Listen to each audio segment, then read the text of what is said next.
ॐ मूकं करोति वाचालं पङ्गुं लङ्घयते गिरिं यत्कृपातमहं वन्दे परिमानन्दमाधवं। गुरुर्ब्रह्मा गुरुर्विष्णु गुरुर्देवो महेश्वरा, गुरु साक्षात् परं ब्रह्म तस्मै श्री गुरुवे नमः।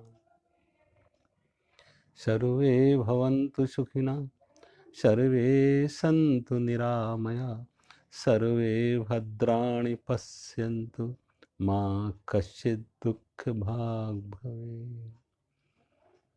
कर्पूरगौरं करुणावतारं संसारसारं भुजगेन्द्रहारं सदा वसन्तं हृदयारविन्दे भवं भवानी सहितं नमामि। ओम शांति।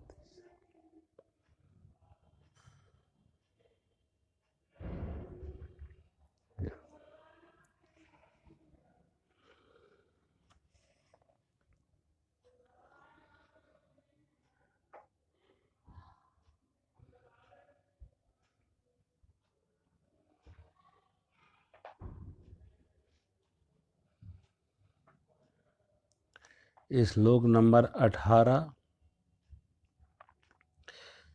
यदा विनियतं चित्तम् आत्मन्नेवावतिष्ठते, निस्पृहा सर्वकामेभ्यो युक्त इत् उच्यते तदा। इस प्रकार योग के अभ्यास से अत्यंत बस में किया हुआ चित्त जिस काल में परमात्मा में ही भली भांति स्थिर हो जाता है, उस काल में संपूर्ण भोगों से स्पृहा रहित पुरुष योग युक्त हो है, ऐसा कहा जाता है।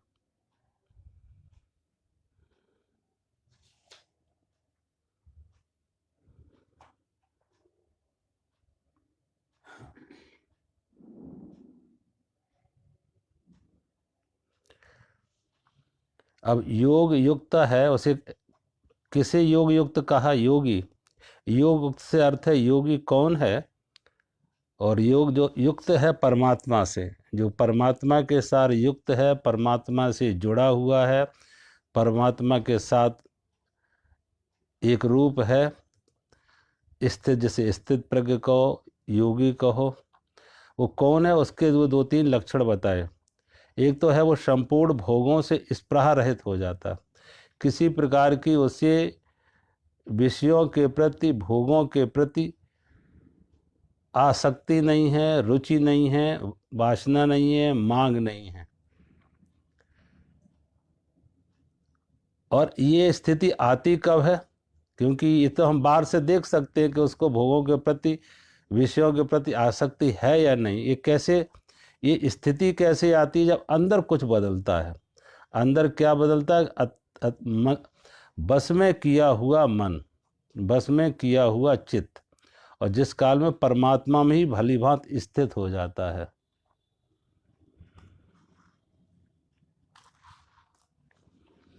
देखो, हम प्राय ये बात कहते हैं कि योगा कोई बाहर का परिवर्तन नहीं, बाहर की कोई क्रिया नहीं है, बाहर का एक्सटर्नल कोई चेंज नहीं है कि बाहर से कुछ परिवर्तन हो, कि बाहर से कोई अपना विशेष तरह का रूप बना ले, विशेष तरह के कपड़े पहनने लगे, दाढ़ी केस रखा ले, किसी विशेष तरह के लाल पीले जैसे चाहे वस्त्र पहनने लगे,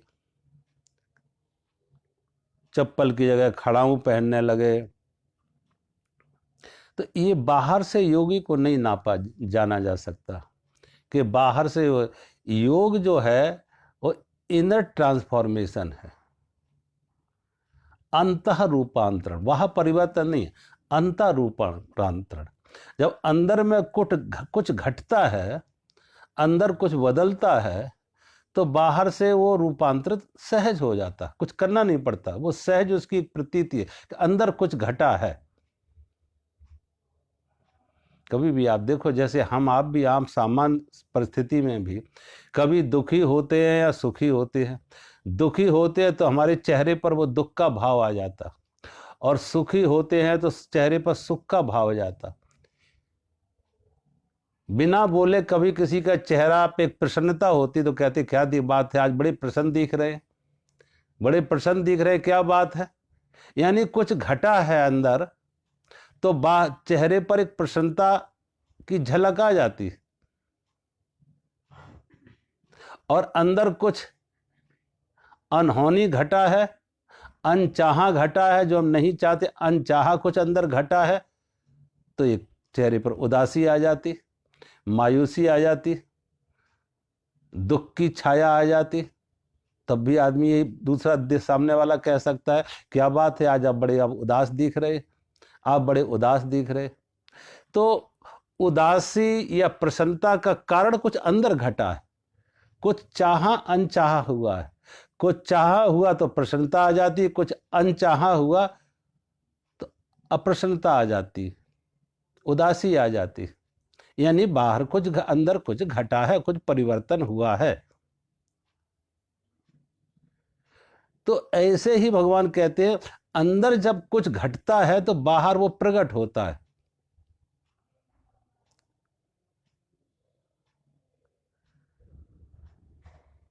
अब बाहर का प्रकट जो होगा वो शरीर के स्तर पर होगा, और घटना जो घटी है वो मन के स्तर पर घटी है।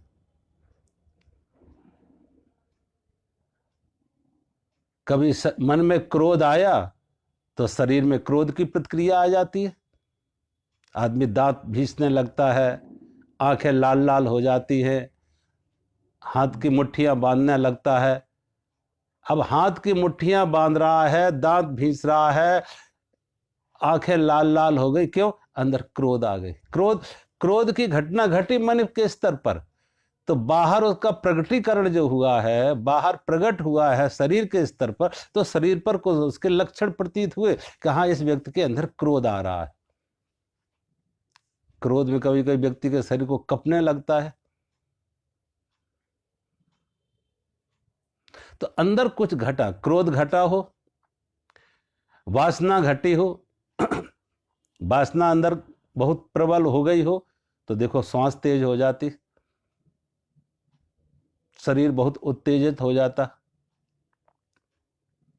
अब बाहर की शरीर का श्वास का तेज होना, शरीर का उत्तेजित होना एक स्थूल है, उसे जाना जा सकता है, देखा जा सकता है। कोई भी आदमी देख सकता है, जान सकता है कि इस व्यक्ति में बहुत तेजी से वासना ग्रस्त इसका मन है, क्रोधग्रस्त इसका मन है। या प्रसन्नता मन पर जब छाती है, कोई प्रसन्नता आ जाती है, कोई सुख की अनुभूति होती है मन में, तो वैसे लक्षण शरीर पर आ जाते। तो अब शरीर और मन, खासतौर से मनुष्य को जब हम मनुष्य कहा, तो मनुष्य और अन्य प्राणियों में यही एक बड़ा भेद है। परमात्मा की सृष्टि में मनुष्य ही एक ऐसा प्राणी है जो अन्य प्राणियों से इस बात में भिन्न है, क्योंकि यहां मन की प्रधानता है और सब शरीर के स्तर पर जीते हैं, लेकिन मनुष्य मन के स्तर पर जीता है। पशु पक्षी सब शरीर के स्तर पर जीते हैं, और जो क्रिया प्रतिक्रिया होती है वो शरीर के स्तर पर होती है। लेकिन मनुष्य एक ऐसा है जिसमें मन की प्रधानता है, उसके बहुत सारे कर्म, लगभग जीवन का 90% शरीर की ऊर्जा, शरीर का व्यवहार मन से प्रेरणा लेता है। मन में कोई बीज आता है तो शरीर पर वो प्रकट होता है। कोई भाव आया, कोई विचार आया मन में, उसी तरीके शरीर पर उसका प्रकट होगा, वो व्यवहार में आएगा। और इसलिए मनुष्य में मन की प्रधानता, इसलिए उसे मनुष्य कहा। मनुष्य शब्द बना है मन से, कि जिसमें मन की प्रधानता है। मन की सृष्टि है मनुष्य, मन की संतान है मनुष्य।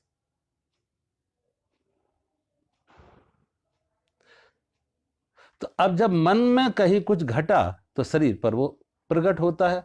इसलिए जितनी भी साधना है वो साधना शरीर के स्तर की नहीं है। सभी साधना, ध्यान की, योग की, जितनी साधना वो शरीर से मन की तरफ है।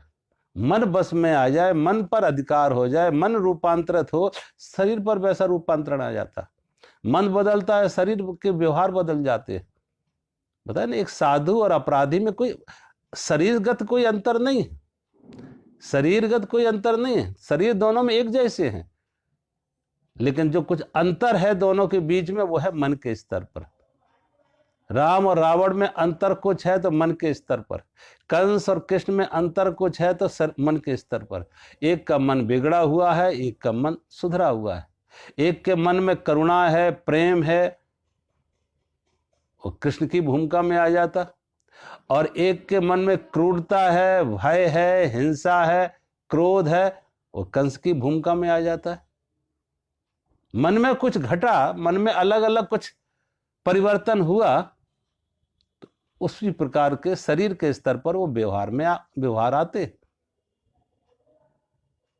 तो जो बीज रूप में है वो मन में है, शरीर पर वृक्ष रूप में प्रकट होता, बीज मन में है। इसलिए प्राय जितनी साधना है वो शरीर को बदलने की नहीं है। वृक्ष नहीं बदला जाता, जब बदला जाएगा तो बीज बदला जाएगा। अगर बीज बदल जाए तो जैसा बीज वैसा वृक्ष हो जाएगा। और बीज ना बदलो, जड़ें बो ही रहे, ऊपर से पत्ते तोड़ो, तो पत्ते बदलने से नहीं, तोड़ने से बात नहीं बनती, फिर नए पत्ते आ जाते हैं। और पुराने पत्ते चिपका दो, वो मुर्दे होंगे, वो काम नहीं आएंगे। कि नीम के वृक्ष पर आम के पत्ते लगा दो, तो आम के पत्ते लगने से कोई आम थोड़े ही आ जाएंगे। पत्ते भले तुमने बदल दिए, लेकिन जड़ तो वही है, मूल तो वही है। तो पत्ते बदलने से क्या नीम से आम लगेंगे? कीकर से क्या बमूल से कोई आम लगेंगे? पत्ते बदलने से। तो बाहर रूपांतरण पत्तों का बदलना जैसा है, मूल जो है, जड़ जो है, वो है मन पर। इसलिए जब मन बदलता है तो सहज में शरीर पर वो व्यवहार बदल जाती, क्रिया बदल जाती। और सारी की सारी साधना है मन को सुधारने का, मन को संयमित करने का। साधना का अर्थ है मन की साधना, मन को संभालना, मन को सुव्यवस्थित करना, मन को संयमित करना, मन को सुसंस्कृत करना। तो भगवान यहां कह रहे हैं कि जिसका मन अत्यंत बस में किया हुआ चित्त जिस काल में परमात्मा में भली मात स्थित हो जाता है, जिस काल में अत्यंत बस में किया हुआ चित्त जिस काल में परमात्मा में स्थित हो जाता है। अब मन परमात्मा में कब स्थित हो जाता है? वो मन परमात्मा में स्थित उस समय होता है, हमारा चित्त परमात्मा उस समय स्थित होता है जब मन बीच से हट जाता है। चित्त का अर्थ प्राय यहाँ पे विचार या स्मृतियाँ, तमाम तरह की याददाश्तें, स्मृतियाँ जो हमारे कॉन्शस अनकॉन्शस में हैं, सुखद दुखद स्मृतियाँ हों, प्रिय अप्रिय की हों, मान अपमान की हों, लाभ हानि की हों, जो स्मृतियाँ पिछले अनुभव, पूर्व अनुभव, जो पूर्व अनुभव, पास्ट एक्सपीरियंसेस। एक व्यक्ति को हम देखते हैं, व्यक्ति अभी सामने प्रकट ही हुआ, लेकिन अंदर से एक हमने उस पर टैग लगा दिया कि या तो दुष्ट आदमी है, बुरा आदमी है, कि अंदर जो स्मृति थी वो बुरे की थी, तो अंदर से उसके प्रति एक द्वेष का भाव आ जाता, नफरत का भाव आ जाता, घृणा का भाव आ जाता। दूसरे व्यक्ति को हम देखते हैं, उसके अंदर जब देखते हैं तो अंदर से आवाज आती है, अच्छा आदमी है, भला आदमी है, उसके प्रति मित्रता का भाव आ जाता, वो अपना सुहृद मालूम पड़ने लगता। अब अभी उस व्यक्ति ने, दोनों व्यक्ति ने कोई क्रिया नहीं की, कोई व्यवहार नहीं किया, सामने प्रकट ही हुए, आए ही हैं, दोनों आ ही रहे हैं, लेकिन देखने मात्र से एक को अच्छा कहा, एक को बुरा कहा, क्योंकि पीछे कोई स्मृति थी। हमारे अनकॉन्शियस सबकॉन्शियस में कोई चेतन अवचेतन में कोई स्मृति थी। उस स्मृति ने कहा कि ये अच्छा है, ये बुरा है, पिछले अनुभव से, पिछले के अनुभव से, वो पिछला अनुभव हमारी स्मृति में था। तो अब जिस काल अत्यंत बस में किया हुआ चित्त, ऐसा व्यक्ति जो होता है वो क्षण क्षण पल पल जीता है, पास्ट में नहीं जीता कि पास्ट क्या कह रहा है, वर्तमान में जीता है, वो वर्तमान में जीता है। जो योगी है वो वर्तमान, ना भूत में जीता ना भविष्य में जीता। प्रायः हम सभी की स्थिति है तो भूत में या भविष्य में। हमारा बहुत जितना भी आप सुख दुख आप देखें जरा अपने जीवन के, उन सुख दुखों को आप वर्गीकरण करें तो दो वर्गों में उन सुख दुखों को बांटा जा सकता है। या तो पीछे का भूत का जो भी कुछ अच्छी या बुरी स्मृतियां रही हैं, या भविष्य की कल्पनाएं, भविष्य की, ये तो पिछले अनुभव, भूत के अनुभव, अच्छे या बुरे, सुखद या दुखद, प्रिय या प्रिय, वो, या भविष्य की कल्पनाएं, ऐसा हो या ना हो, ऐसा हो या ना हो, ये मिले या ना मिले। और बहुत बार भविष्य की जो कल्पनाएं हम करते हैं वो पॉजिटिव कम करते हैं, नेगेटिव ज्यादा करते हैं। अगर पॉजिटिव करें तो आपके मन में प्रसन्नता होगी, आदमी जीवन का कम सोचेगा, मौत का ज्यादा सोचेगा, सहयोग का कम सोचेगा, वियोग का ज्यादा सोचेगा,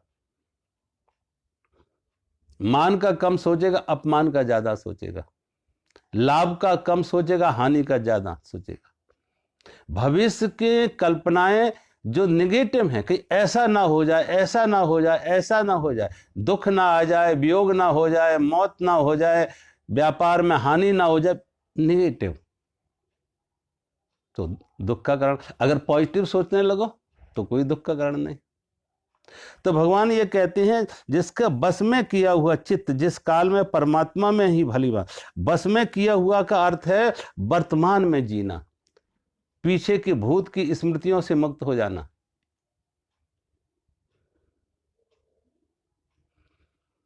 बर्नार्ड शॉ के बारे में कहते हैं कि बर्नार्ड शॉ एक दर्जी को गुरु कहते थे। एक दर्जी को, एक टेलर को गुरु कहने लगे।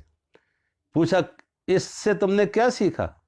अब देखो भागवत में दत्तात्रेय जी की कथा आती है।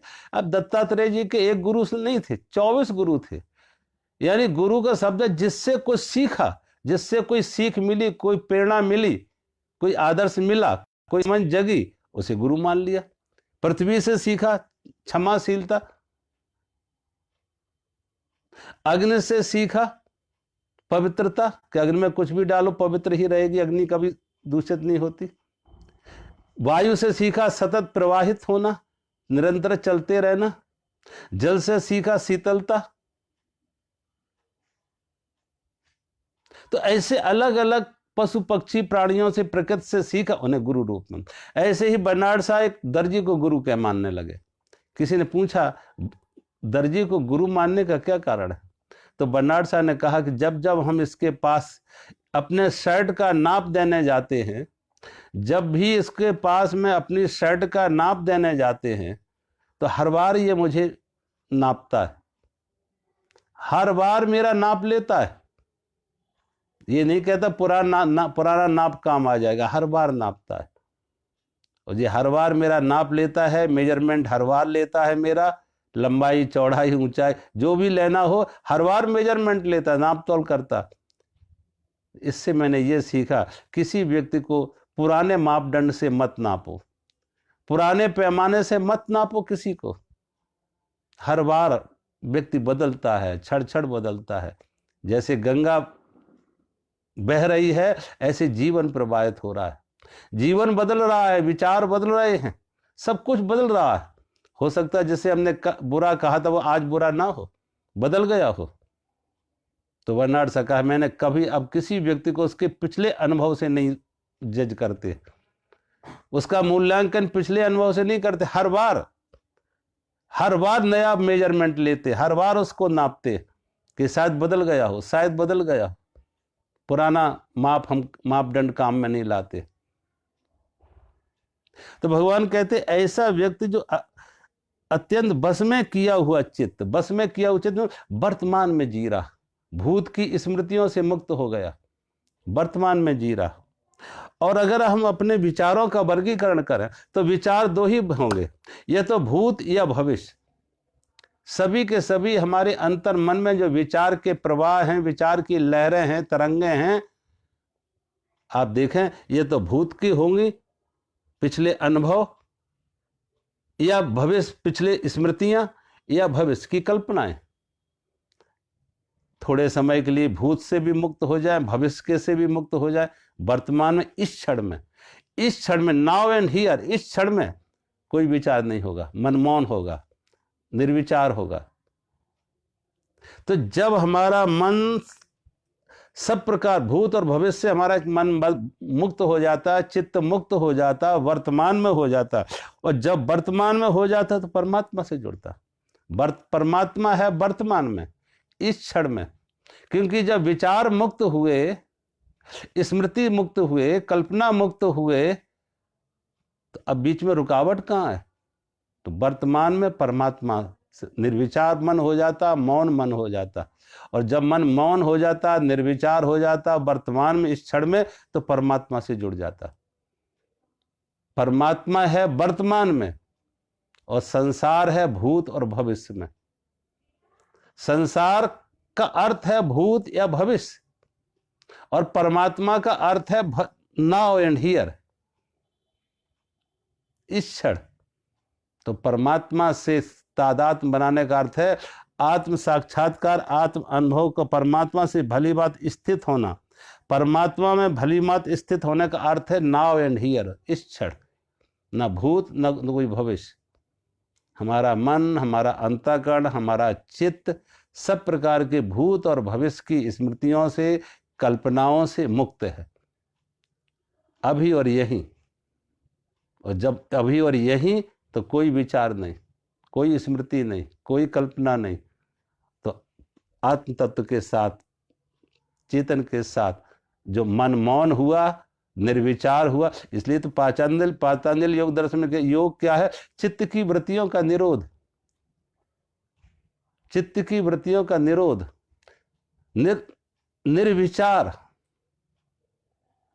निर्विचार हो जाना। और निर्विचार का अर्थ है वर्तमान में आ जाना। तो भगवान कहता है ऐसा व्यक्ति जिस काल में परमात्मा में ही भली मात स्थित हो जाता है। जब वर्तमान में होते हैं तो परमात्मा में होते हैं, और भूत और भविष्य में होते हैं तो संसार में होते हैं। बस यही से है। परमात्मा से जुड़ना का अर्थ है वर्तमान, संसार से जुड़ने का अर्थ है भूत या भविष्य। सारी की सारी कल्पनाएं, सारी की सारी स्मृतियां भूत या भविष्य की होंगी। भूत की स्मृतियां होंगी, भविष्य की कल्पनाएं होंगी।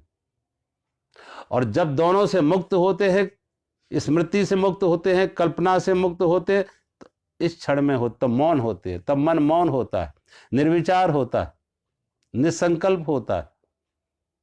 और जब मन मौन होता है, निर्विचार, निसंकल्प, तो आत्मा से जुड़ता है, तो परमात्मा से जुड़ता है। आत्मा से जुड़ा तो परमात्मा से जुड़ जाता है। उस काल में जब वो परमात्मा से जुड़ गया, मन मौन हुआ, निसंकल्प हुआ, निर्विचार, परमात्मा से जुड़ा, भली भांत हो जाए, तब अब वो तो घटना जो कुछ घटी, परमात्मा से जुड़ा है या ना जुड़ा, घटना तो अंदर घटी कि विचार मुक्त हुए, निर्विचार हुए, निसंकल्प हुए, वर्तमान में हुए। अब जो कुछ हो रहा है वो मन के स्तर पर हो रहा है, अंदर अंदर घट रहा है। बाहर कैसे देखेंगे उसे, बाहर कैसे पहचानेंगे? बीज कैसा दबा है जमीन में, अब जैसा बीज जमीन में दबा है, हम कैसे पहचानेंगे? तभी पहचानेंगे जब बाहर अंकुरित होके निकलेगा। जब बाहर अंकुरित होके वो प्रकट होगा तो उसकी पत्तियों से पहचान सकते हैं, उसके फूल से पहचान सकते हैं, उसके फल से पहचान सकते हैं किस बीज किसका था। अब जैसा बीज था वैसी पत्तियां होंगी, वैसे फूल खिलेंगे, वैसे फल होंगे, जैसी बीज था। तो घटना घटी मन के स्तर पर, अंतर मन में घटना घटी, बाहर कैसे जानेंगे उसे? उसके व्यवहार, बाहर उसका व्यवहार कैसा होगा? उसका व्यवहार होगा उस काल में संपूर्ण भोगों से स्पृहा रहित। जो बाहर उसका भोग होगा संपूर्ण भोगों से, सर्व कामेभ्य निष्प्रहा, निष्प्रहा सर्व कामेभ्य, सब तरह के कामों से, सब प्रकार के भोगों से स्पृहा रहित। सब प्रकार के काम, सब प्रकार के भोग। अब स्पृहा, स्पृहा समझ लो यहां स्पृहा का अर्थ क्या है। जैसे जो वासना शब्द था वही लगभग स्पृहा शब्द है कि आंख रूप को देखेगी, जीभ स्वाद को लेगी, कान शब्द को सुनेगा, नासिका गंध ग्रहण करेगी, त्वचा से स्पर्श को भी जानेंगे, लेकिन उसके साथ सुख दुख मान उसके साथ अच्छा बुरा सुख दुख सुंदर कुरूप न जोड़ा जाएगा। रूप देखा तो रूप देखा, बस आंख ने काम किया कि रूप है। मनुष्य है तो मनुष्य है, पशु है तो पशु है, स्त्री है तो स्त्री है, पुरुष है तो पुरुष है, गाय है कुत्ता है, जो है जैसा रूप ने कहा बस कि यह है, ठीक है। लेकिन उसके साथ ये वासना नहीं बनेगी, ये सुंदर ये कुरूप है, ये सुंदर ये कुरूप है, इससे सुख मिल रहा, इससे दुख मिल रहा। भोजन किया, अब भोजन में विवेक होगा, स्वास्थ्य का विवेक होगा, स्वास्थ्य की दृष्टि होगी कि जो भोजन करेंगे स्वास्थ्य की दृष्टि से करेंगे कि स्वास्थ्य वर्धक हो, सुपाच्य हो, स्वास्थ्य वर्धक हो, स्वास्थ्य की दृष्टि होती विवेक से। लेकिन उसमें मन बीच में नहीं आएगा, स्मृति बीच में नहीं आएगा, ये सुंदर ये स्वादिष्ट है, ये अस्वादिष्ट है। बीच में मन अपनी वासनाएं नहीं लाएगा, मन अपनी पूर्व स्मृतियां नहीं लाएगा, क्योंकि जो स्वादिष्ट अस्वादिष्ट की वृत्ति भी बनी है पिछले अनुभव से बनी है। जो पिछले अनुभव जैसा पहले खाते रहे उसमें स्वाद लगने लगता। सोचो, स्वाद की कोई ऐसा कोई भी स्वाद नहीं है दुनिया का जो स्वाद सबका स्वाद हो, एक यूनिवर्सल स्वाद हो, एक यूनिवर्सल सार्वभौमिक स्वाद हो, एक यूनिवर्सल टेस्ट हो, यूनिवर्सल कोई डेलिशियस थिंग हो। ऐसा कुछ नहीं होता। स्वाद व्यक्ति के अभ्यास पर निर्भर होता है। एक उत्तर भारतीय का स्वाद, एक दक्षिण भारतीय का स्वाद अलग अलग। क्यों? दोनों के अभ्यास अलग अलग, रूप का अभ्यास अलग अलग। अंग्रेजों का रूप का अभ्यास, काले लोगों का रूप का अभ्यास, हिंदुस्तानियों का रूप का अभ्यास, रूप के अभ्यास अलग अलग उनके। एक को कोई सुंदर जैसे कहते, दूसरे उसको कुरूप कहते हैं। एक के लिए जो कुरूप है दूसरे के लिए वो सुंदर, एक के लिए जो स्वादिष्ट है दूसरे के लिए अस्वादिष्ट है, एक को जो प्रिय है दूसरे को अप्रिय है। तो सोचो, तमाम लोग ऐसे हैं कि जो अब बीड़ी सिगरेट शराब जो पीने वाले लोग हैं वो कहते हैं इसमें कोई स्वाद नहीं है, जो लेकिन जिन्हें अभ्यास हो गया है अब उनके लिए वो स्वाद है, जिन्हें उसका अभ्यास हो गया उनके लिए वो स्वाद है। कहते हैं उत्तरी ध्रुव में जब पहली बार वैज्ञानिक लोग वहां पहुंचे, इस पानी के जहाज को लेके वहां पहुंचे, तो उन दिनों क्या हुआ, ज्यादा बर्फ पड़ गई, वो पानी का जहाज जो शिप था वो फंस गया, छोटा शिप था फंस गया बीच में, निकलना को थोड़ा मुश्किल लगा। धीरे धीरे राशन चुक रहा था, निकालने की चेष्टा कर रहे थे, कैसे निकाला कोशिश हो रही थी, लेकिन धीरे धीरे राशन तो कम होने लगा। अब राशन कम है इसकी कोई चिंता उन्हें नहीं व्यापी, कोई बहुत बड़ी चिंता नहीं हुई उन सह यात्रियों को, जितने यात्री साथ गए थे। उनको एक चिंता सबसे ज्यादा परेशानी का कारण बनी, वो चिंता वो ये थी कि सिगरेटें खत्म हो गई, सिगरेटें खत्म हो गई। अब सिगरेटें खत्म हो गई तो लोग बड़े बेचैन हो गए कि सिगरेट तो खत्म हो गई, अब सिगरेट पिएंगे कैसे, धुआं निकालेंगे कैसे। स्थिति ये आ गई कि लोग जो जहाज की रस्सियां थीं जिससे बांध के वो ले गए थे वहां पे, वो रस्सियां काट काट के लोग पीने लगे।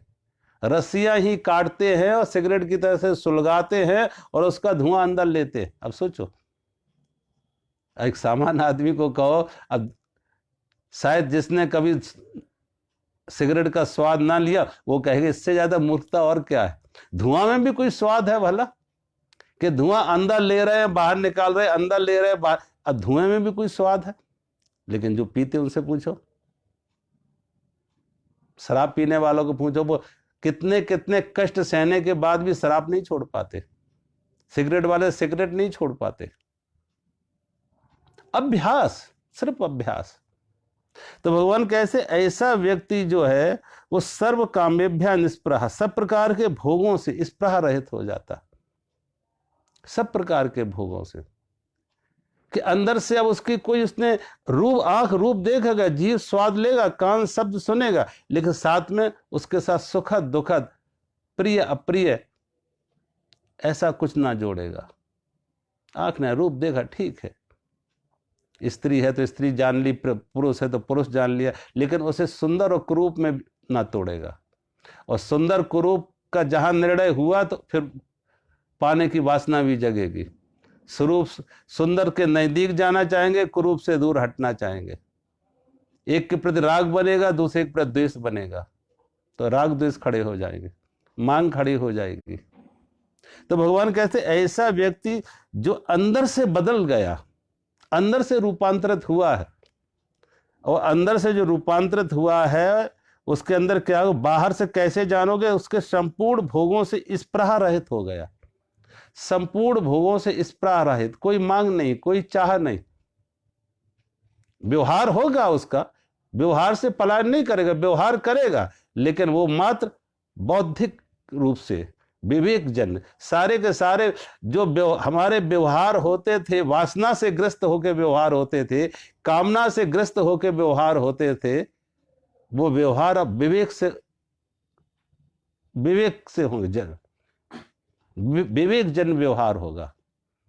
क्या हितकर है, क्या अहितकर है, क्या सबके लिए हितकर है, क्या सबके लिए अहितकर है, क्या पुण्य है, क्या पाप है, क्या शुभ है, वो अशुभ है, ये निर्णय कौन करेगा? ये निर्णय करेगी हमारा विवेक। और पहले हमारे व्यवहार का निर्णय कौन करता, व्यवहार कौन चलाता? पहले व्यवहार चलाता था हमारा मन, हमारी वासनाएं, हमारी कामनाएं। व्यवहार को प्रोत्साहन, व्यवहार का चलाने का काम करती थी हमारी वासनाएं, हमारी कामनाएं, हमारी मांग, हमारा चाह, हमारा राग, हमारा द्वेष।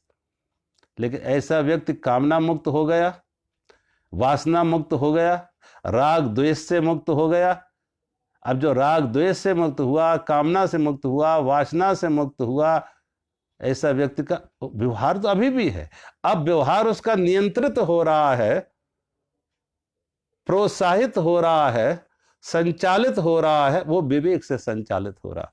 तो भगवान कहते हैं ऐसा व्यक्ति जो है जिसने अत्यंत बस में किया हुआ चित्त, जिस काल में परमात्मा में भली भांति स्थित हो जाता है, उस काल में संपूर्ण भोगों से स्पृहा रहित, और जो स्पृहा रहित है, अब जिसकी कोई भोगों की मांग नहीं, कोई चाह नहीं, कोई सुख नहीं, कोई दुख नहीं, कोई राग नहीं, कोई विराग नहीं, आसक्ति नहीं, विरक्ति नहीं, अनासक्ति, वीतरागता, ना भाग रहा ना भोग रहा, जाग गया, ना भागना है ना भोगना है, जाग गया। उसी को कहते हैं कि अब उसे हम पहचान, उसे कहते हैं ऐसा व्यक्ति योगी है, वो योगी है, योग युक्त है, ऐसा कहा जाता है। वो योग युक्त है, यानी योग आत्मा से जुड़ा है, आत्मा से जुड़ा है तो उसकी सुगंधी ये बाहर प्रकट होगी उसके व्यवहार में, कि अंदर से जुड़ा है वो, ये सुगंधी के रूप में उसके व्यवहार बाहर प्रकट होंगे। फूल जब खिलता है तो फूल को कैसे जानते हैं? रात भी हो तो भी हम पहचान लेंगे फूल को, बिना देखे पहचान लेंगे किसका फूल होगा, उसकी सुगंधी से पहचान लेते। कि गुलाब की सुगंधी है तो हम पहचान लेते गुलाब का फूल है, चमेली का सुगंध फूल लेते चमेली का फूल है। रात की रानी को देखो, रात में दिखती नहीं है, लेकिन दूर से लोग बता देंगे यहां कहीं रात की रानी होगी, क्यों? कि सुगंधी आ रही है। प्राय रात की रानी को लोग रात में दिखती भी नहीं है कि कहीं कोई रात की रानी यहां दिख रही है, लेकिन सुगंधी से लोग बता देंगे लगता है यहां कहीं कोई रात की रानी है, क्योंकि सुगंधी बिखर रही है। ऐसे ही जो व्यक्ति अंदर से खिला है, जिसका जीवन, जिसका जीवन खिला है, जिसका अंदर से परमात्मा से जो जुड़ा हुआ है, परमात्मा से युक्त हुआ है, ऐसे व्यक्ति का व्यवहार, उसकी सुगंधी व्यवहार में बिखरती है। वो तो सर्व भोगों से वो मुक्त हो जाता है। इसी को भगवान कहते हैं ऐसा व्यक्ति योग युक्त है, योगी है। अगले श्लोक में भगवान कहते हैं तथा यथा दीपो निवातस्थः निंग्यते सोपमां स्मृता योगिनो यत चित्तस्य उञ्जतो योगम आत्मना। जिस प्रकार वायु रहित स्थान में दीपक चलायमान नहीं होता है, वैसा ही उपमा परमात्मा के ध्यान में लगे हुए योगी के जीते हुए चित्त की कही गई है। परमात्मा के ध्यान में लगे हुए योगी के चित्त कही गई है, जीते हुए योगी के जीते हुए चित्त की कही गई है। अब परमात्मा के ध्यान में कौन सा योगी का मन कैसा लगा है? उसका मन परमात्मा के ध्यान में लगा है, योगी का जीते हुए चित्त कोई कही गई, जीता हुआ चित्त। परमात्मा के ध्यान में जीता हुआ चित्त। कौन सा परमात्मा के ध्यान में लगा हुआ चित्त जीता हुआ है? तो कहते उसकी स्थिति ऐसी होगी जैसे दीपक हो, और दीपक किस जगह हो? जहां उसे वायु रहित स्थान में। देखो, जब यहाँ पे वायु रहित स्थान कहते हैं तो इसका अर्थ नहीं वहाँ हवा नहीं है। हवा तो हर जगह होती है, कोई ऐसी जगह नहीं जहाँ, अब इस कमरे में हम बैठे तो क्या हवा नहीं? सोचो, अगर हवा ना होती तो हम सांस कैसे लेते? तो हवा तो यहाँ है, लेकिन यहाँ वायु रहित से अर्थ है कि वायु की चंचलता, वायु के वेग। अगर वही बाहर देखे, वायु के वेग ज्यादा तीव्र होते हैं, आंधियां चलती है, हवाएं बहुत तेज होती हैं। कमरे में वो आंधियां नहीं है, वो हवाएं नहीं है। हवा यहां भी है, लेकिन वो आंधियां नहीं है, वो तीव्रता नहीं है। तो जैसे वायु जहां बहुत तीव्र ना हो, आंधियां ना हो, तो जैसे दीपक का प्रकाश, दीपक की ज्योति लौ ठहर जाती है, जो दीपक की फ्लेम जो है, ज्योति जैसी ठहर जाती है, उसमें हवाओं के थपेड़े नहीं लगते, निवातस्थ है। इसीलिए भगवान कहते हैं यथा दीपो निवातस्थ, यथा दीपो निवातस्थ न इंगते सा उपमा स्मृता। भगवान कहते जैसे दीपक का प्रकाश, जहां वायु चंचल नहीं है, ठहरी हुई वायु है, ठहरी हुई वायु में जैसे दीपक की लौ ठहर जाती है, ठहरी हुई वायु में दीपक की लौ ठहर जाती है, चंचल नहीं होती है। अगर वायु चंचल हो तो लौ चंचल हो जाएगी, वायु ठहरी हुई है तो दीपक की लौ, दीपक की ज्योति ठहरी हुई है। ऐसे ही भगवान कहते हैं कि जो योगी है उसके अंतःकरण में चेतना ठहरी हुई है। परमात्मा के ध्यान में लगे हुए योगी जीते हुए, ऐसे ही जो योगी है, ध्यानी है, साधक है, उसकी अंतर की चेतना ठहर जाती है, क्योंकि चेतना पर विचारों के, वासनाओं के, कामनाओं के थपेड़े नहीं लगते। जैसे हवा के धक्के से ज्योति डगमगाती है, हवा के धक्के से हवा चंचल है, ज्योति चंचल हो जाती है। हवा ठहरी हो तो ज्योति ठहर जाती है। ऐसे ही हमारे विचारों में चंचलता है तो हमारी चेतना भी चंचल हो जाती है, चेतना चलायमान हो जाती है। और अगर हमारा विचार ठहरा हुआ है, हमारा मन ठहरा हुआ है, तो जब हमारा मन ठहरा हुआ है तो हमारी चेतना भी ठहरी हुई हो जाती है।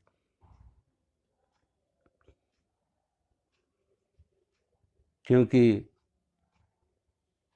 चेतना तो ठहरी ही होती है, लेकिन उस पर थपेड़े लगते हैं हवाओं के, विचारों के। वासनाओं के, कामनाओं के। अब देखो कोई एक झील के किनारे आप जाओ, झील शांत है, बिल्कुल शांत है झील। आप शांत झील में आप देखें कि पूरा आकाश झांक रहा है, तारे दिख रहे हैं, चांद दिख रहा है, सारा का सारा झील छोटी है, आकाश विराट है, विराट अनंत आकाश छोटी सी झील में झांक रहा है। लेकिन वही अगर कोई एक पत्थर फेंक दो, जैसे पत्थर फेंका झील चंचल हो गई, और झील चंचल हो गई, अस्थिर हो गई, तो जो प्रतिबिंब बन रहे थे वो प्रतिबिंब स्पष्ट नहीं रहते, फिर दिखते नहीं ठीक से, वो भी मिट जाते चंचलता के कारण से, अस्थिरता के कारण से। ऐसे ही जब हमारा मन स्थिर और होते, वहां हमने पत्थर फेंका, यहां हम विचारों के पत्थर फेंकते हैं, कामनाओं के पत्थर फेंकते हैं, वासनाओं के पत्थर फेंकते हैं। और जब जितने ज्यादा वासनाओं के, कामनाओं के, अपेक्षाओं के, आकांक्षाओं के, अहंकार के जितने ये पत्थर फेंके जाएंगे, उतना ज्यादा मन चंचल होगा। तो भगवान कहते हैं जिस क्षण हमारा मन कामना मुक्त हो जाता, वासना मुक्त होता, चाह मुक्त होता, अपेक्षा मुक्त होता, अहंकार मुक्त होता, उस समय हमारी चेतना की ज्योति भी ठहर जाती, चेतना ठहर जाती। अभ्यास का यही अर्थ है। अभ्यास जब साधना कहते हैं, जैसे साधना या अभ्यास, उसका यही है कि कम से कम 24 घंटे में आधा घंटा, 1 घंटा, 2 घंटा ऐसा निकालो कि सब प्रकार से अंदर से एक संकल्प मजबूत करो। देखो संसार की वस्तु पाने के लिए भी संकल्प की बात आई थी। संसार की वस्तु पाना हो तो वहां पे भी संकल्प चाहिए था, और अगर आत्मशक्ति जगाना हो, अंतर की यात्रा करना, तो यहां भी संकल्प की जरूरत है। बाहर की यात्रा में भी संकल्प चाहिए, अंदर की यात्रा में भी संकल्प। तो संकल्प जगाना होगा कि आधा घंटे के लिए, आधा घंटे के लिए, 1 घंटे के लिए कोई संसार का चिंतन नहीं। ये मान के चलो कि मैं संसार से मर चुका, कल मौत भी तो आनी है ना। और जब मौत आएगी तो मौत पूछेगी क्या करना, क्या नहीं करना, अभी किसको लेन देन करना है, कौन सी कुर्सी पाना है, कौन सा धन पाना है, कौन सा वस्तु पानी है। मौत पूछेगी, प्रतीक्षा करेगी। एक क्षण सब कुछ छूट जाएगा, छिन जाएगा। तो कम से कम अपने मन को समझ, आधा घंटे के लिए संसार से हम मर चुके, कोई कामना नहीं, कोई वासना नहीं, कोई कामना नहीं, कोई वासना नहीं, कोई मांग नहीं, कोई चाह नहीं। अब जो है जैसा है मैं उसमें खुश हूं, राजी हूं। जो है जैसा है उसमें मैं राजी हूं, मैं खुश हूं। वर्तमान में, न भूत न भविष्य, वर्तमान में ठहर जाओ। और वर्तमान का अर्थ है मौन, निर्विचार। जब वर्तमान में ठहर गए तो मन मौन हो गया, निर्विचार हो गए। और जब मन मौन हुआ, निर्विचार हुए, तो जो थपेड़े लग रहे थे कामनाओं के, वासनाओं के, चाह के, मांग के, अपेक्षाओं के, वो रुक गए। तो चेतना हमारी ठहर गई। ऐसे ही चेतना ठहर गई जैसे दिए की ज्योति ठहर जाती है, जहां वायु के धक्के ना लगे, हवा के धक्के ना लगे, वायु जहां ठहरी हुई हो। देखो धीरे धीरे अभ्यास से आएगी। तो नहीं तुम कहोगे जैसे हमने कोई गीता पढ़ लिया और आ गया। गीता तो रास्ता बता रहा, चलना तो खुद पड़ेगा।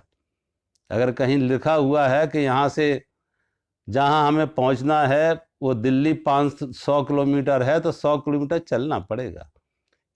हाँ ये बात अलग, एक एक कदम दूरी कम होती जाएगी। 1 कदम बढ़े तो कम से कम 1 कदम दूरी कम हो गई, 100 कदम चले तो 100 कदम दूरी कम हो गई, 1000 कदम चले तो 1000 कदम दूरी कम हो गई। हर कदम पे दूरी कम होती जाएगी, ये बात ठीक है। और एक दिन ऐसी स्थिति आ ही जाएगी कि दूरी मिट जाएगी, लक्ष्य पर पहुंच जाओगे, दूरी खत्म हो गई, लक्ष्य पर पहुंच गए। तो सनय सनय एक एक कदम उस दिशा में बढ़ना पड़ता है। तो जानना एक बात है, बुद्धिगम्य करना, जानना एक बात है, लेकिन उस दिशा में हम अग्रसर हों, बढ़ें, तब प्रगति होती है। तो भगवान कहते ऐसा व्यक्ति जैसे जैसे अभ्यास में जाएगा, मन में संकल्प जाएगा कि आधा एक घंटे के लिए कोई विचार नहीं, जब भी बैठो, सुबह शाम, जब आपको ठीक समय अनुकूल हो बैठो, मन को ऐसा संकल्प देके कि आप आधा घंटे के लिए मन मौन, निर्विचार, निसंकल्प, सब कुछ ठहर जाए, सब कुछ ठहर जाए। ऐसा मान के चलो कि आज ये मेरा अंतिम दिन था जीवन का, 1 घंटे के लिए मैं मर चुका इस संसार से, कोई मांग नहीं, कोई चाह नहीं, कोई अपेक्षा नहीं, कोई शिकायत नहीं, कोई राग नहीं, कोई द्वेष नहीं। सब प्रकार से मन अगर इनसे मुक्त हो जाए, जो संसार की तरफ खींच रहे, तो मन ऐसी ठहर जाता, हमारी ज्योति, हमारी चेतना ठहर जाती, जैसे दिया की प्रकाश ठहर जाता, यथा दीपो निवातस्था, जैसे दिया की ज्योति ठहर जाती है, लौ ठहर जाती है, ऐसी हमारी चेतना ठहर जाती है। और उस चेतना के ठहरने से, जो चेतना ठहरी है कि अंदर से प्रकाश हुआ, एक ज्योति ठहरने से जो अंदर प्रकाश हुआ, दिया वही था, जब कंपित था तो ज्योति नहीं, प्रकाश नहीं हो रहा था, कंपित होने से प्रकाश नहीं हो रहा था। आप किताब पढ़ रहे हो तो किताब नहीं पढ़ पाते थे, क्यों? क्योंकि ज्योति ठहरी हुई नहीं है, चंचल है। वही ज्योति ठहर जाए तो प्रकाश साफ हो जाता, स्पष्ट हो जाता, ठीक से आप पढ़ सकते हैं, देख सकते हैं। ऐसे ही चेतना जब निष्कंप हो जाता, अंदर ठहर जाती है हमारी अंदर की चेतना, तो सारा कुछ अंदर प्रकाशित हो जाता। और फिर बाहर के धीरे धीरे जो हमारे आकर्षण हैं, बाहर के वस्तुओं के, व्यक्तियों के, भोगों के, इस सब से धीरे धीरे मन विमुक्त होने लगता, इनका रस बंद हो जाता है, इसमें कोई रस नहीं है, विरस हो जाता है इधर से मन। जहां जहां रस लग रहा था, धन में, मान में, पद में, प्रतिष्ठा में, भोगों में, उधर से मन विरस हो जाता, हटने लगता कि कुछ इसमें नहीं है। सही में रस का सही स्रोत जो है वो अपनी आत्म चेतना है, उस आत्म स्वरूप है। ये तो वो पुराने लोग एक कहावत करते थे कि बाहर का तो ऐसा है कि जैसे वो कोई कुत्ता सूखी हड्डी उठा लाता कहीं से और सूखी हड्डी चबाता, तो होता क्या, सूखी हड्डी के चबाने से उसके मसूड़ों में ही घाव बन जाते, मसूड़े फट जाते हैं और उनसे रक्त आने लगता, खून आने लगता, और अपना ही खून वो स्वाद लेता कि इस हड्डी से खून स्वाद मिल रहा है, हड्डी से खून निकल रहा। खून हड्डी से नहीं निकल रहा, सूखी हड्डी से खून नहीं निकल रहा, खून उसके मुंह से निकल रहा। ऐसे ही ये बाहर की वस्तु, व्यक्ति, परिस्थिति, ये सूखी हड्डियों की तरह है, इनमें कोई रस नहीं है। रस है तो अंदर है, रसो वैसा। इसीलिए तो उससे उपनिषद कहते हैं जो हमारी आत्मा है वो रसो वैसा है।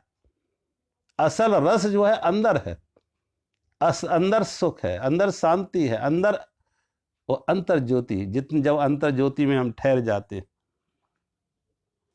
अगले श्लोक में भगवान कहते हैं,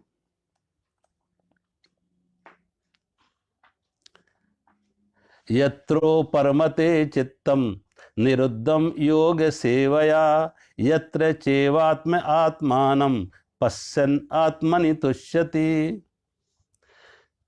भगवान कहते, हे अर्जुन, योग के अभ्यास से निरुद्ध चित्त जिस अवस्था में उपराम हो जाता है, योग के अभ्यास से निरुद्ध चित्त जिस अवस्था में उपराम हो जाता है और जिस अवस्था में परमात्मा के ध्यान से शुद्ध हुई सूक्ष्म बुद्धि द्वारा परमात्मा को साक्षात करता हुआ सच्चिदानंद घन परमात्मा में ही संतुष्ट हो जाता है। परमात्मा में ही ऐसा व्यक्ति संतुष्ट हो जाता है जो अंतर्मुखी होता है, साक्षात करता है, परमात्मा में संतुष्ट हो जाता है, सूक्ष्म बुद्धि द्वारा उसका अनुभव होता है।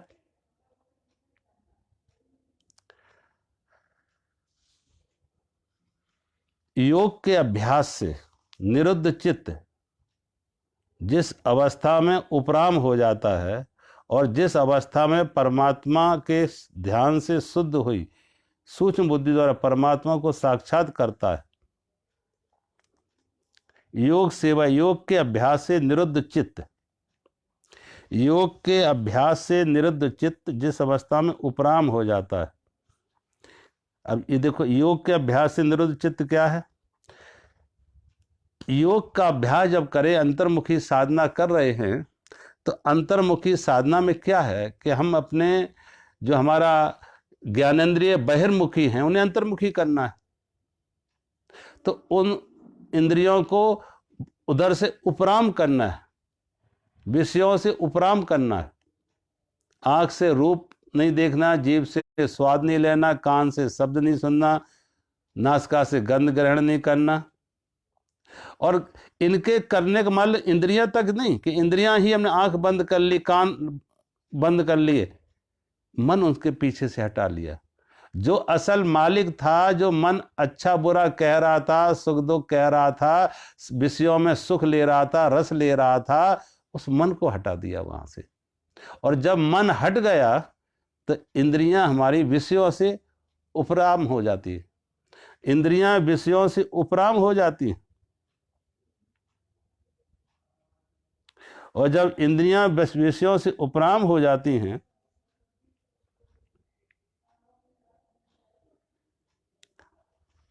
तो विषयों से उपराम कैसी हुई कि अब देखो, एक साथ दो काम तो नहीं हो पाएंगे।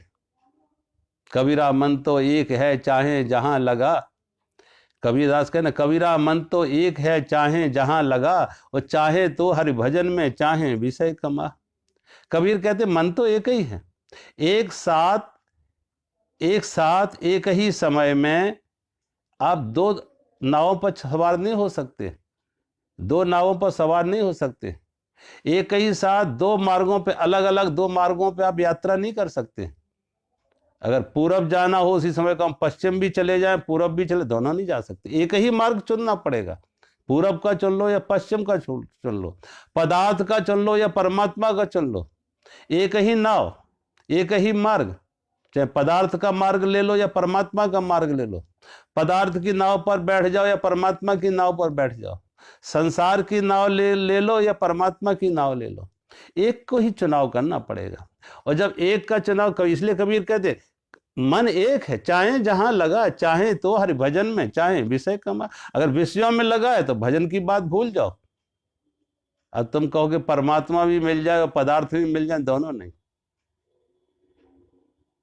वो अलग है कि आ जाए, लेकिन हमारी प्राथमिकता होगी, हमारा जो चुनाव होगा, हमारी जो अभ्यास होगा, वो एक की तरफ होगा।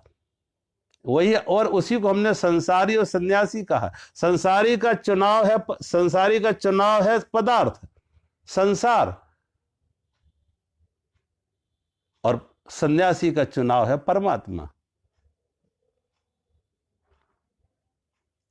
तो जो साधक है, जो साधना में है, ध्यान का अभ्यासी है, ध्यानी है, योगी है, वो योगी का चुनाव एक तरफा है, निर्णय है उसका कि संसार नहीं परमात्मा, पदार्थ नहीं परमात्मा। संसार की वासना से वो मुक्त होगा, कामनाओं से मुक्त होगा। और जब संसार की वासनाओं कामनाओं से मुक्त हुआ तो योग के अभ्यास से वो अंतर्मुखी होगा। अब बाहर के पट बंद कर अंदर के पट खोल। बाहर से उसने अपने सारे जो बहिर्मुखी होने के रास्ते थे वो बंद कर लिए, अंतर्मुखी उसकी गति हो गई। अब अंतर्मुखी गति हुई तो योग के अभ्यास से उसका निरुद्ध चित्त संसार से हटा, तो अब जिस अवस्था में उपराम हो जाता है, यानी संसार से उपराम हो गया, संसार से हटा तो संसार से उपराम हो गया। अब उपराम ही नहीं है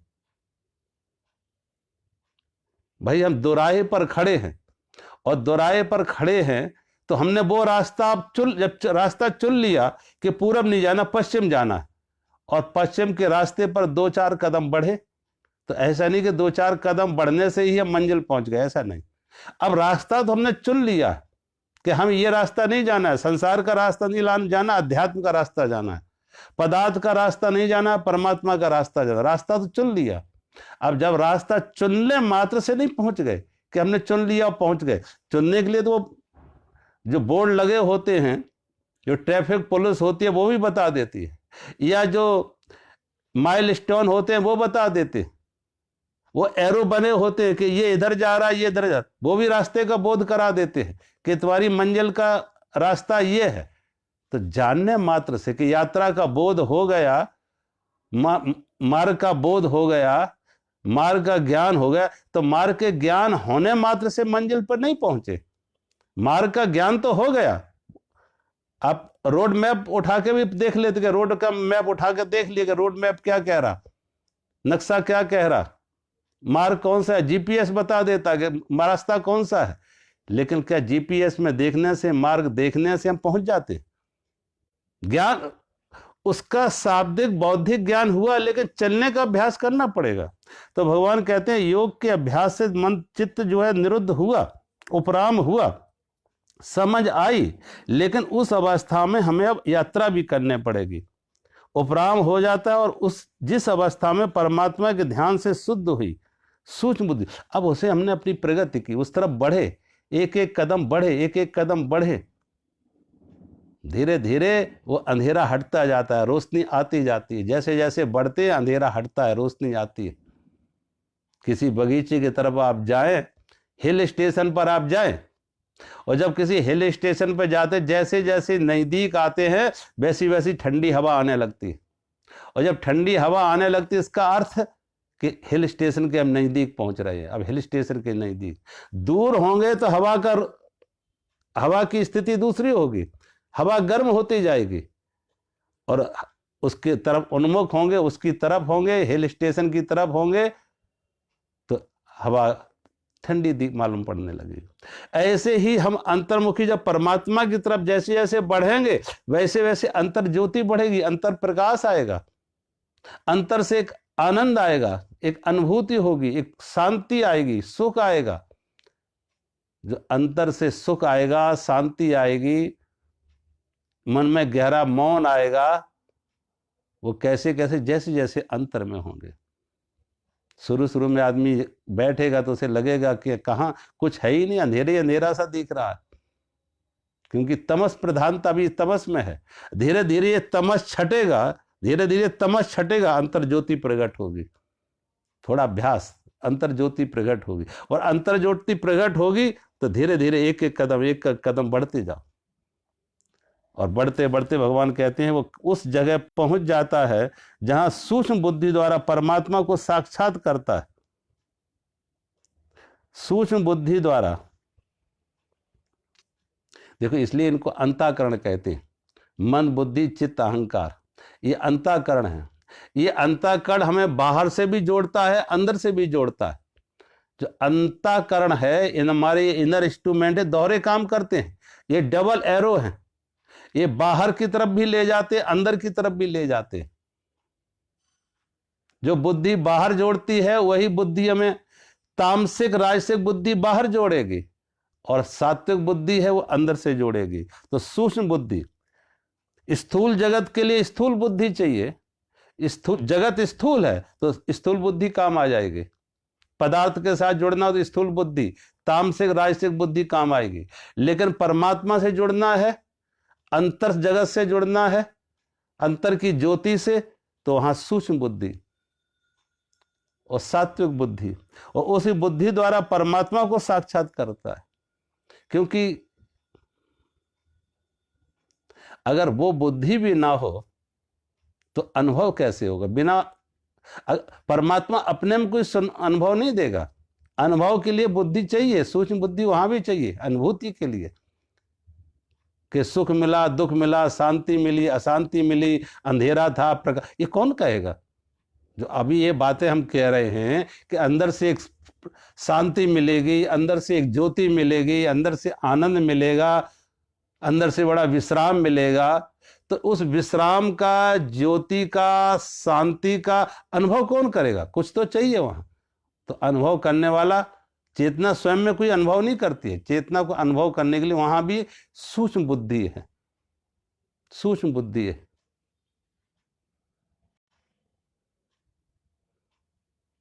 भाई बिजली खुद नहीं बताएगी कि हम ये हैं। बिजली की उपस्थिति को जानने के लिए भी कोई बल्ब लगाना पड़ेगा। इसलिए आत्म चेतना का, आत्म अनुभूति का अनुभव के लिए भी सूक्ष्म बुद्धि चाहिए वहां। अगर वो सूक्ष्म बुद्धि ना हो, अब चेतना तो सब में ही है, एक दीवार में भी तो चेतना है, क्या सोचते? एक दीवार में भी चेतना है, पहाड़, चेतना तो सर्वव्यापक है। जैसे आकाश सर्वव्यापक है, ऐसी चेतना सर्वव्यापक है, कहां नहीं है? चेतना सभी में है, लेकिन दीवार को सुख दुख की अनुभूति नहीं है, एक पत्थर को सुख दुख की अनुभूति नहीं है। हाँ, पशुओं को में चेतना है तो उनको सुख दुख की अनुभूति है, वृक्षों में चेतना तो एक सुख दुख की अनुभूति है। ऐसे ही मनुष्य के अंदर सूक्ष्म बुद्धि भी है, तो सुख दुख का अनुभव के साथ साथ वो बुद्धि जो संसार से जोड़ रही थी, कोई अब अंतर जगत से जोड़ रही है, परमात्मा से भी जोड़ रही है, और वही अनुभव फिर बताएगा। वही अनुभव जैसे परिपक्व होगा, जैसे मजबूत होगा, परिपक्व होगा, उससे स्वाद मिलेगा, उससे तुम्हारी गति आगे से आगे और बढ़ेगी कि हाँ, ठीक रास्ते पर मैं जा रहा, ठीक रास्ते पर जा रहा, अंदर से आनंद मिल रहा है। जैसे हमने कहा ना, किसी हिल स्टेशन के नजदीक जैसे जैसे पहुंचते हैं तो हवा का रुख बदलता है, हवा की शीतलता बदलती है, हवा का सुख बदलता है, सुगंधी आने लगती है, हवा ताजगी में ताजगी आ जाती है, ठंडक आ जाती है, इससे लगता है कि अब हिल स्टेशन नजदीक है। ऐसे ही जैसे जैसे अंतर में हम प्रवेश करेंगे, अंतर गुहा में जैसे जैसे प्रवेश करेंगे, वहां चेतना होगी, उस चेतना का प्रकाश होगा, एक विश्राम होगा, एक शांति होगी, एक संगीत होगा, एक सौंदर्य होगा, और वो धीरे धीरे खींचेगा, तुम्हें खुद खींचेगा। ऐसा व्यक्ति अगर अभ्यास में हो, निरंतर उसके अभ्यास में वृद्धि होती रहेगी, निरंतर उसके अभ्यास में वृद्धि होगी। जैसे जैसे हम जमीन में जब कुआं खोदते हैं ना, तो पहले से कठोर मिट्टी निकलती, चट्टान हो सकती है, फिर कठोर मिट्टी हो सकती है, फिर गीली मिट्टी निकलती है, और फिर धीरे धीरे पानी निकल आता। जैसे जैसे नीचे उतरते जाएंगे, मिट्टी की क्वालिटी बदलती जाएगी, सूखी मिट्टी होगी, फिर गीली मिट्टी होगी, और वो गीली मिट्टी भी निकालते जाओ तो पानी आ जाएगा।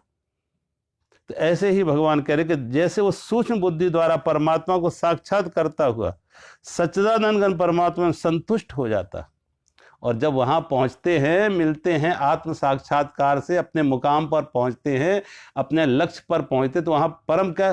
परम संतुष्ट, वहां संतुष्ट, तृप्ति, एक फुलफिलमेंट, एक तृप्ति, इनर फुलफिलमेंट, आत्म तृप्ति, आत्म संतुष्टि। भगवान कहते हैं वहां एक संतुष्टि मिलती है, एक तृप्ति मिलती है, एक विश्राम मिलता है, और सारी की सारी दौड़ उसी की है। सारी की सारी जीवन की जो दौड़ है, जीवन की जो ऊर्जा संसार में लगी हुई है, इसी में अंतर तृप्ति के लिए, अंतर संतुष्टि के लिए, कि एक संतुष्टि मिले, एक तृप्ति मिले संसार में। अभी हम संसार में वो तृप्ति खोज रहे हैं, विषयों में, वस्तुओं में, पद में, प्रतिष्ठा में, संसार में खोज रहे, वो वहां मिलनी नहीं है। तो प्यास है, लेकिन वो प्यास बाहर से नहीं बुझेगी, वो पानी अंदर है, वो स्रोत अंदर है। तो जैसे आत्मा के स्रोत से जुड़ते हैं, वहां प्यास बुझ जाती है, असल पानी वहां है, वो एक अंतर तृप्ति आ जाती है, अंतर संतुष्टि आ जाती है। तो भगवान कहते हैं आत्मनि एव तुष्यति, अपनी ही आत्मा परमात्मा में ही संतुष्ट रहता है, अपनी आत्मा में संतुष्ट होता, आत्म तृप्त हो जाता है, आत्मरति हो जाता है। आज हम यहीं विराम करेंगे। मेरा सभी को प्रणाम। हरि ओम।